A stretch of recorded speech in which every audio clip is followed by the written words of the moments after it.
나의 죄된 존재는 이미 장사되고 사라졌음을 고백하고 부활의 능력으로 예수 그리스도와 함께 사는 것, 이것이 바로 모든 그리스도인들의 고백 아닙니까? 우리는 이 고백 가운데 저 천국을 소망할 수 있는 것입니다.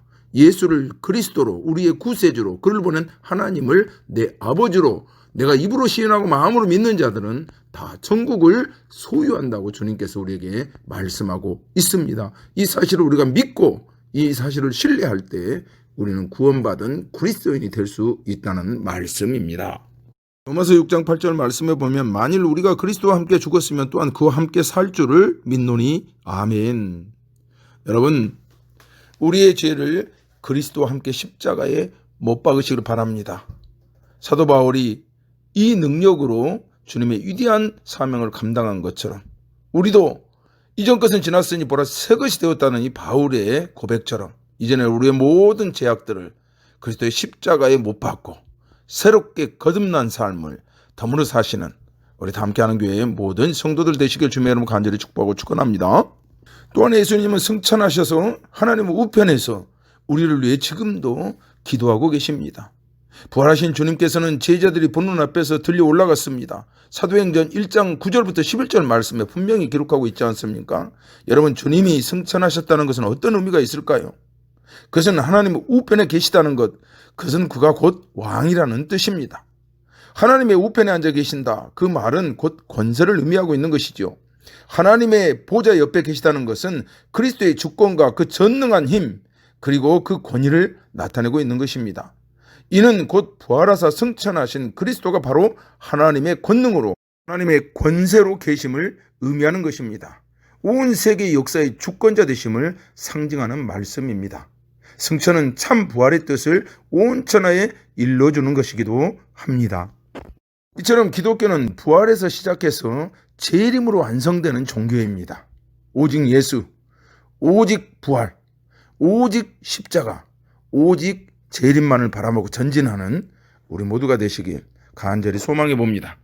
사랑하는 성도 여러분, 우리가 분명히 기억할 것은 부활은 사상도 아니요, 신화도 아니요, 교리도 아니요, 능력이요, 산 증언이요, 지금도 살아 역사하는 성령께서 우리를 깨닫게 하시는 사실임을, 진리임을 깨달으시길 주님의 이름으로 간절히 축복하고 축원합니다. 승천하신 예수님은 오늘도 우리의 제사장 되심을 말하고 있습니다. 우리의 중보자 되심을 말하고 계십니다. 로마서 8장 34절 말씀해 보면 누가 정죄하리요? 죽으실 뿐 아니라 다시 사신 이는 그리스도 예수시니 그는 하나님 우편에 계신 자요 우리를 위하여 간구하시는 자시니라.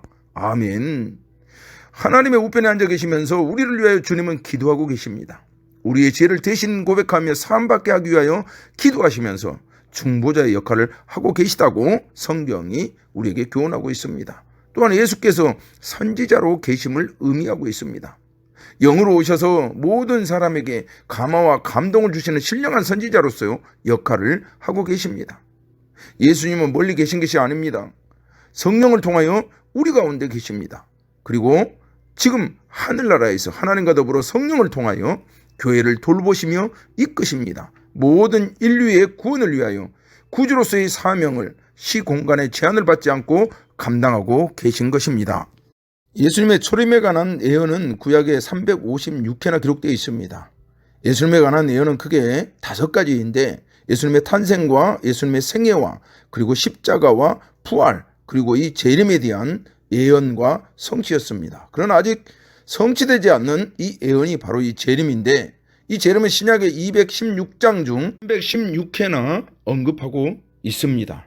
얼마나 중요하면 신약의 20분의 1 부분을 할애해서 예수님의 재림에 대해서 말씀하시겠습니까? 그럼 예수님께서 다시 오시는 이유는 우리를 온전하게 구원하시려고 오시는 것입니다. 히브리서 9장 28절 말씀해 보니까 이와 같이 그리스도도 많은 사람의 죄를 담당하시려고 단번에 들임받으셨고 구원에 이르게 하기 위하여 죄와 상관없이 자기를 바라는 자들에게 두 번째 나타나시리라. 아멘. 또한 세상을 심판하러 오십니다. 로마서 2장 16절 말씀해 보니까 곧 내 복음에 이른 바와 같이 하나님이 예수 그리스도로 말미암아 사람들의 은밀한 것을 심판하신 그날이라. 아멘. 그리고 이제 세상을 통치하실 것입니다. 계시록 11장 15절 말씀해 보니까 7째 천사가 나팔을 불매 하늘에 큰 음성들이 나서 가로되 세상 나라가 우리 주와 그 그리스도의 나라가 되어 그가 세세토록 악노릇 하시리로다 하니 아멘. 십자가에 돌아가신 주 예수 그리스도, 그 사랑이 어떻게 만민을 심판할 수 있을까요? 하나님의 진노가 바로 그 십자가에 나타났음을 기억해야 합니다. 자기의 독생자를 십자가에 못 박아 죽이면서까지 그의 공의를 실현시키려고 의를 이루시는 하나님이십니다. 하지만 예수의 재림은 그의 영광과 승리와 사업의 완성을 의미하는 것입니다. 계시록 22장 20절 말씀해 보니까 이것들을 증거하시니가 가라사대 내가 진실로 속히 오리라 하시거늘 아멘. 주 예수여 오시옵소서. 아멘. 이처럼 기독교의 신앙은 종말론적인 신앙입니다. 예수의 재림을 기대하며 예수님과 함께 사는 것, 이것이 종말론적인 신앙인 것입니다. 이제 생각을 여는 시간입니다. 예수님께서 속히 오셨으면 좋겠습니까? 그렇다면 그 이유가 무엇입니까? 그리고 나는 언제쯤 주님을 맞이하게 될 것 같습니까? 사랑하는 성도 여러분, 오늘 하루를 주님께서 우리에게 허락하신 첫날처럼 그렇게 기쁨으로 맞이하시고, 또한 이 하루가 내일 주님께서 이 땅에 다시 오실 것처럼 준비하며 사는 하루 되시길, 최선을 다하는 그런 종말론적인 신앙인 되시길 주님의 이름으로 간절히 축복하고 축원합니다.